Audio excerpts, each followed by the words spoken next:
ఇకపై మీకు ఇష్టమైన ఫేవరెట్ సీరియల్స్ యొక్క ఫుల్ ఎపిసోడ్స్ యూట్యూబ్లో అందుబాటులో ఉండవు. కేవలం సన్నెక్స్లో మాత్రమే ఫ్రీగా చూడొచ్చు. అట్లా అలాగే అలాగే నీలాంటోళ్ళని చాలా మందినే చూసానే నేను. ఎలాంటి వాళ్ళని చూసానో తెలుసా? హేయ్, నేనెవరో చెప్పాను కదా నీకో, జ్ఞాపకం ఉందా? నా సంగతి ఏంటో నీకింకా పూర్తిగా తెలియదు. చంపేస్తానంతే. నాకు దాహం అవుతుంది, నీళ్ళు తీసుకురాపో.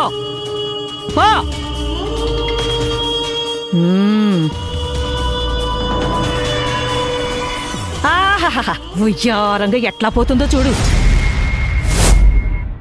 నువ్వే కావాలయ్యా. అహరా రా రా, జల్దీ రా రా. బంగారు కోడి పెట్ట వచ్చనండి. హే పాప హే పాప హే పాప. హే చిత్ర, ఏంటి అలా చూస్తున్నావు? రా ఇక్కడికి. పో, నేనిక్కడ కూర్చున్నది నువ్వు చూసావా? ఏంటే వాగుతున్నావు? రా, నా కాళ్ళు నొప్పిగా ఉన్నాయి, ఒత్తుదూరా. రా రా రా. ఏంటే ఎండకు మతి చెలించిందా? నీకే చెల్లించింది. హే, దీన్ని లోపలికి తీసుకెళ్ళు. ఓయ్, అక్కడే నుంచో ఎక్కడికి తీసుకెళ్ళిపోతావు? ఏంటే అట్లా గుర్రు గుర్రని చూస్తున్నావు? కాళ్ళతో నువ్వే కావాలయ్యా. అహరా అహరా అహరా. రా, జల్దీ రా రా రా.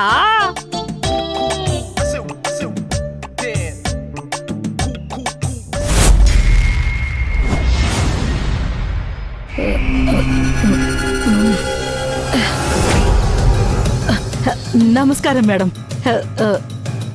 ఏ మేడం, బాగున్నారా? తిన్నారా? అయ్యో, ఇలా వచ్చారేంటి? నన్ను నీ కాళ్ళొత్తమన్నావు కదా, అందుకోసం. మిమ్మల్నా? అవును. ఎప్పుడు? ఇప్పుడే. అయ్యో, కాళ్ళొత్తమనా? అవును.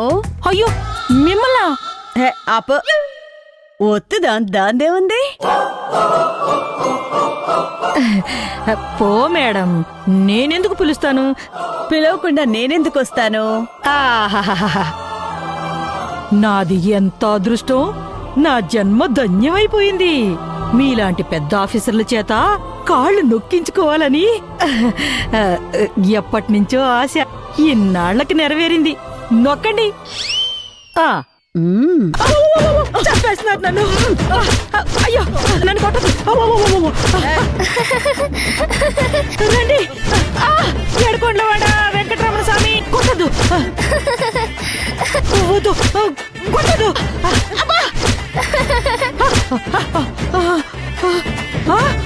వద్దండి వద్దండి. నువ్వు ఇంకోసారి కాళ్ళొత్తు అనే మాట అన్నావంటే నిజంగానే ఎన్కౌంటర్ చేసేస్తాను. లేదు లేదు, అన్నను తప్పు అయిపోయింది. సారీ మేడం, వద్దండి.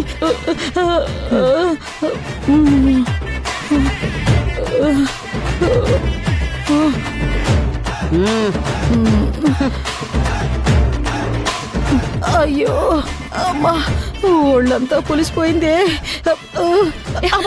అయ్యో అమ్మా, ఏమైంది?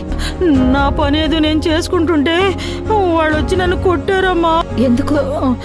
అదే తెలీదు, నేనేదో పిలిచానని వచ్చి కొట్టారు. అమ్మా, ఏమైందో నాకు తెలీదమ్మా. అసలు నేను పిలవనే లేదు. ఎవరు పిలిచారో ఏంటో. నన్ను సెల దగ్గరికి తీసుకెళ్ళవా? ఇంకొకసారి నిన్ను కాళ్ళు నొక్కమని అడగనమ్మా. నన్ను క్షమించమ్మా. నన్ను సెల్ల దగ్గరికి తీసుకెళ్ళిపోమ్మా. అమ్మా, భైరవేనా? సరే.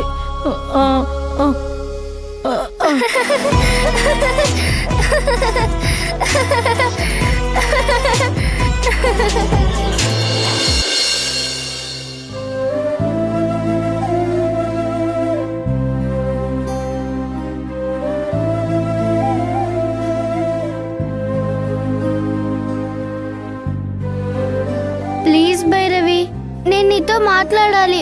ఒక్కసారి రావా? భవానీ, భైరవి, చాలా థ్యాంక్స్. పిలవగానే వచ్చావు. అమ్మని కలిసావా? ఆ, జైల్లో ఉన్న అమ్మని కలిశాను.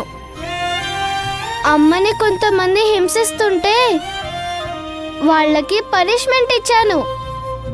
అమ్మని చూసి వాళ్ళు భయపడ్డారు. బాలరాజు తాతయ్య, నందిని అత్తయ్య, సుమిత్ర నానమ్మ అసలు తినడానికి కుదరడం లేదు, నీళ్లు కూడా తాగడం లేదు. నేనే కావాలని అలా చేశాను. వాళ్ళని కొన్ని రోజులు ఆ శిక్ష అనుభవించని. పాపం కదా. ఏం కాదు, అలాంటి వాళ్ళని పాపం అంటే మనకి పాపం చుట్టుకుంటుంది. అమ్మని ఎంత బాధ పెట్టారో తెలుసా? అవునా? నాకు తెలీదు. సరే, అమ్మ ఎప్పుడు ఇంటికొస్తుంది? అమ్మ మేఘనా ఆంటీని హత్య చేయలేదు అని ప్రూవ్ అయ్యాక ఇంటికి వస్తుంది. అదెప్పుడు ప్రూవ్ అవుతుంది? అది నువ్వే ప్రూవ్ చేయాలి. అమ్మో, నేను చిన్న పిల్లని, నేనెలా ప్రూవ్ చేస్తాను? అలా అంటే ఎలా? ఇలా చెప్పి తప్పించుకోవడానికి కుదరదు. మరేం చెయ్యాలి?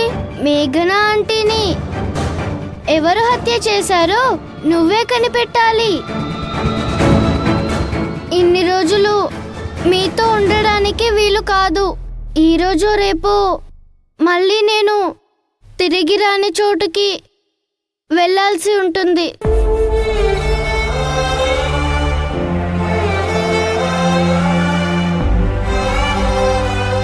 అప్పుడు నువ్వు అమ్మని బాగా చూసుకోవాలి. నీ తెలివితేటలు ఉపయోగించి మేఘనా ఆంటీని ఎవరు హత్య చేశారో కనిపెట్టు. అదెలా కనిపెట్టాలి? కూర్చొని ఆలోచించు. ఏదో ఒక ఐడియా దొరుకుతుంది. సరే, ట్రై చేస్తాను. ట్రై కాదు, ఖచ్చితంగా చెయ్యాలి.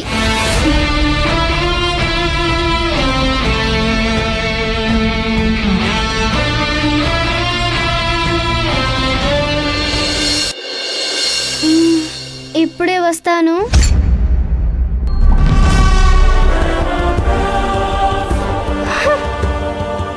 వస్తుంది, టింగుమని వెళ్ళిపోతుంది.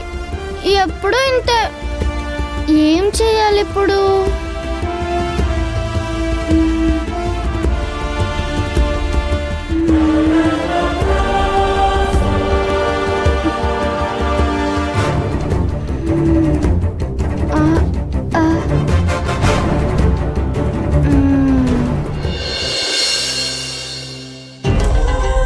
నమస్తే మేడం. నమస్తే. శివగామి గారిని కలవాలి.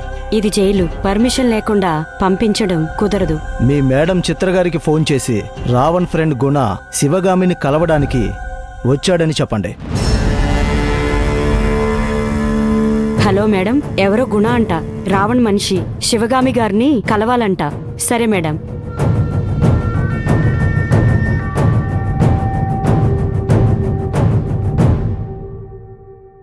ఇక్కడ సైన్ చేయండి.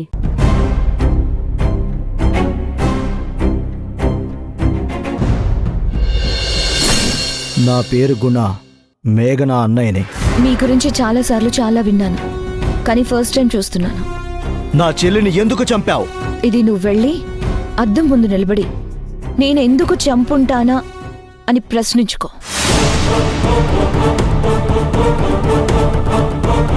ఒక మామూలు అమ్మాయిని, ఒక చిన్న ఉద్యోగం చేసుకునే సాధారణ అమ్మాయిని మైండ్ మార్చేసి రెచ్చగొట్టి ఒక శ్రీమంతుడిని బుట్టలో పడేయని బ్రెయిన్ వాష్ చేసి ఆ శ్రీమంతుడి ద్వారా నేను శ్రీమంతుడిని అయిపోవచ్చు అని ఆమెకు ఆశలు కల్పించి ఆమె జీవితాన్ని నాశనం చేసి ఆమెకి జీవితమే లేకుండా చేసిన వాడివి నువ్వు.